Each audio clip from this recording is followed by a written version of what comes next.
শ্বশুরবাড়ি হাজার বড়লোক থাকলেও এই বড়লোক বাড়ি থেকে যখন নিজের গরিব ঘরে যায় নিজের বাবা মায়ের কাছে, তখন তাদের দিকে তাকালে যে শান্তিটা পাওয়া যায়, এই শান্তিটা হয়তো পৃথিবীর আর কোথাও গেলে পাওয়া যায় না। হ্যালো, আসসালামু আলাইকুম everyone, welcome to my new video. কেমন আছেন আপনারা? আশা করি সবাই অনেক ভালো আছেন। আলহামদুলিল্লাহ, আপনাদের দোয়াতে আল্লাহর রহমতে আমি অনেক ভালো আছি। সকালবেলা ঘুম থেকে উঠে আমি বসে বসে নাস্তা করছিলাম, আর বাসায় কোনো ধরনের নাস্তাই বানানো হয় নাই, তাই সে আমাকে হোটেল থেকে নাস্তা এনে দিয়েছিল। তাই বসে বসে এখানে নাস্তা করছিলাম আর সাথে আম খাচ্ছিলাম, কারণ একটু পরেই আমি চলে যাব বাবার বাড়িতে, কারণ বাবার বাড়িতে আমাদের দাওয়াত আছে। আম খেতে আপনাদের কার কার বেশি ভালো লাগে অবশ্যই কমেন্ট করে জানাবেন। আম কিন্তু আমার অনেক পছন্দ, আর আমি কিন্তু অনেক আম খাই। তারপর শ্বশুরবাড়ির টুকটাক কাজ শেষ করে চলে আসলাম বাবার বাড়িতে। আর বাবার বাড়িতে এসে এখানে আমার ভাস্তিকে খাবার খাওয়াই দিচ্ছিলাম, কারণ ওরা হাত দিয়ে খাবার খেলে অনেক লেট হয়।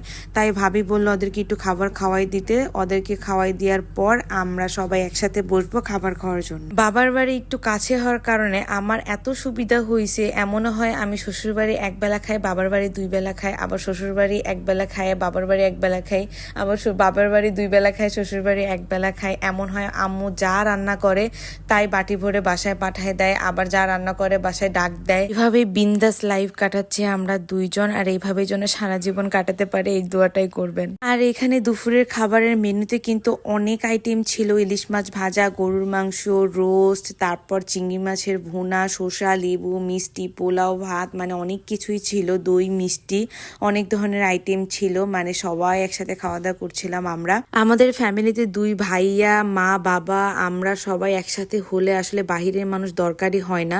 মানে আমরাই 10-12 জন মানুষ এমনিতেই হয়ে যায়, পুরো একটা ফ্যামিলি গেট টুগেদার হয়ে যায়।